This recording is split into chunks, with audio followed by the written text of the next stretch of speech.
บายดีพี่น้องวันนี้เข้าสิมาเห็ดข้าวพัดกันจังข้าวพัดกุ้งกระดูกเช้ากินแซ่บกันนี่พี่น้องเลยใส่กระเทียมลงไปหัวให้มันหอมเจียวกระเทียมมันหอมเลยนะมันจะแซ่บข้าวพัด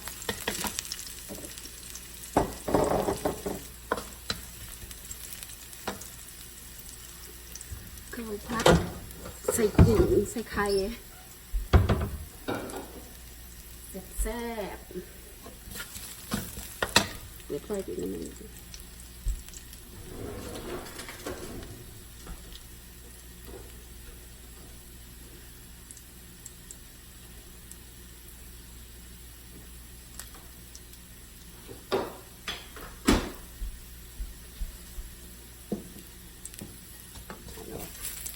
ใส่ไข่ลงไปแบบนี้นะ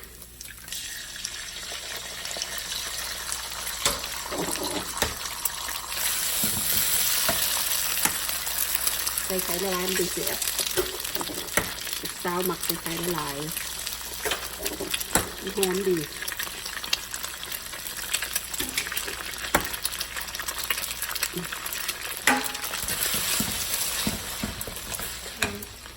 ใส่ไฟที่แห้งไข่ที่จะหอมเวลามันหมักเนี่ย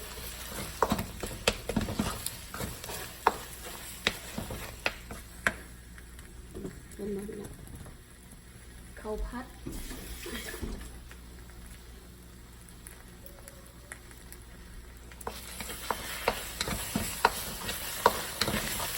เป็นข้าวพัดเป็นสาว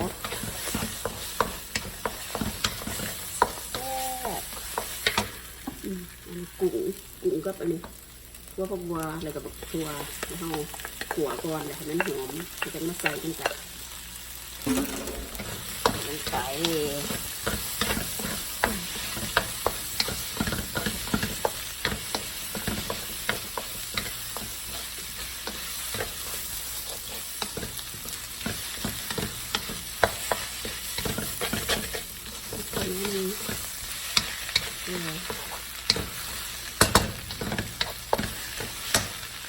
ใส่พริกไทย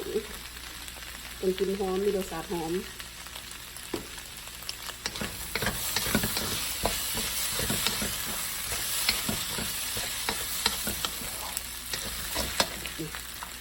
เขาเจ้าที่เขาหุงใส่แข็งหน่อยนึง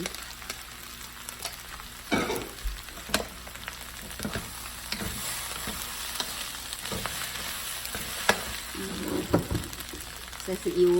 ปลาลำไม่ใส่ลายลูกสาวคนมุมหมักมิ้นท์กันละใส่เนี่ยเดี๋ยวหน่อย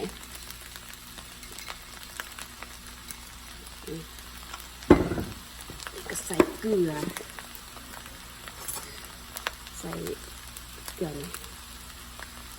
ไม่เดือดประมาณนั้นเค็มใส่อีกหน่อยนึงผงชูรสใส่น้ำตาลนิดนึงแซ่บนี่คือซีอิ๊วลำซีอิ๊วหวานใส่มันสีสันมันงามเลยหนูมีสีสันมันจะแซ่บ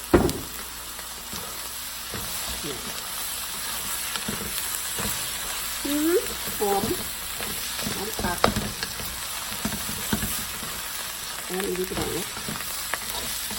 ข้าวผัดกุ้งใส่ไข่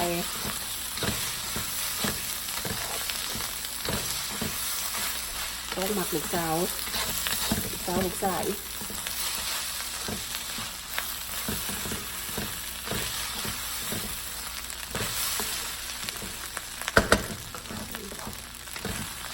เก็บเองกินเองแกะเองแซ่บ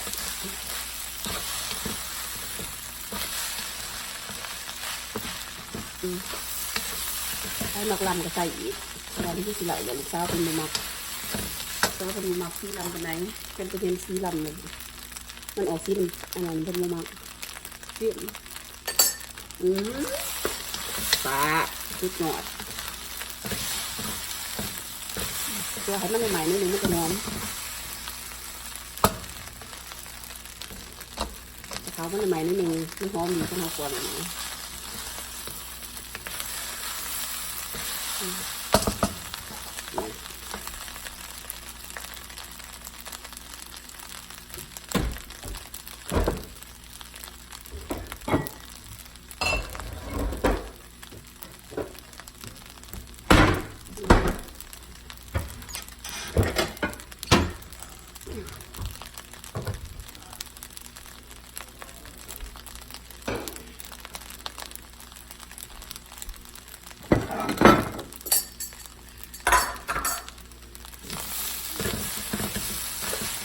หอมเด้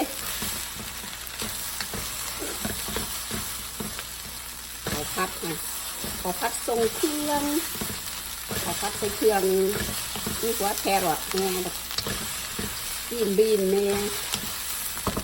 กับบัวหัวใหญ่ใส่กุ้งใส่แซ่บหน่อยก็จะคั่วให้มันใหม่ๆนิดนึงมันจะถือกลิ่นหอมเต่าจะลงเลงอยู่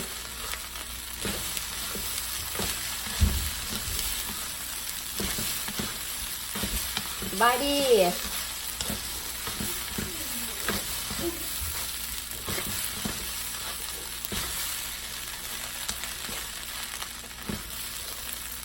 หอมเด็ดพี่น้องเลยหอม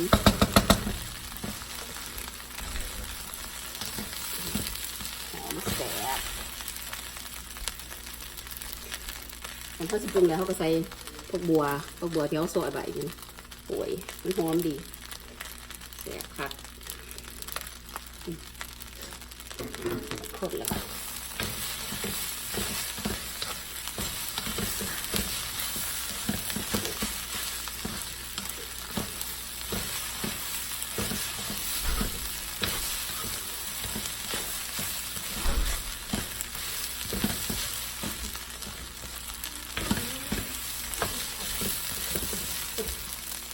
นี่แบ่งมาขนาดปะลูกเราขึ้นมาเลทแต่มันนี่กันไม่ถึงเขาบ่มาที่บอกว่าเขาปิดที่บอกโควิด19มันระเบิดเราเขาบ่ที่ดีเขาปิดบ่แต่ว่านี่ก็หอมยำมี่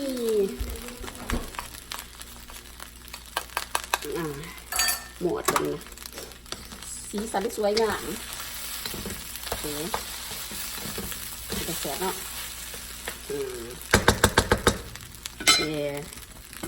ข้าวผัดของเฮาจะได้กินบ่แซ่บคัก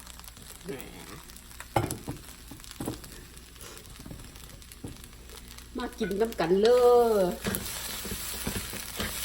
แซ่บน้ำกันเลย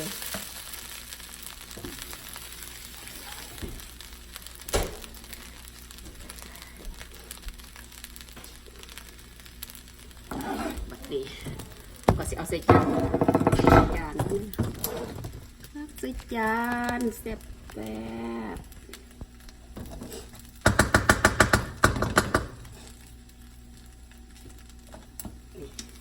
จานของเราโอ้ยน่ารับประทานแซ่บเวอร์เฮ็ดเองกินเองแซ่บเองพี่น้องเอ้ยอยากให้ลูกสาวกินลูกสาวมักพัดเข่าหัวเข่า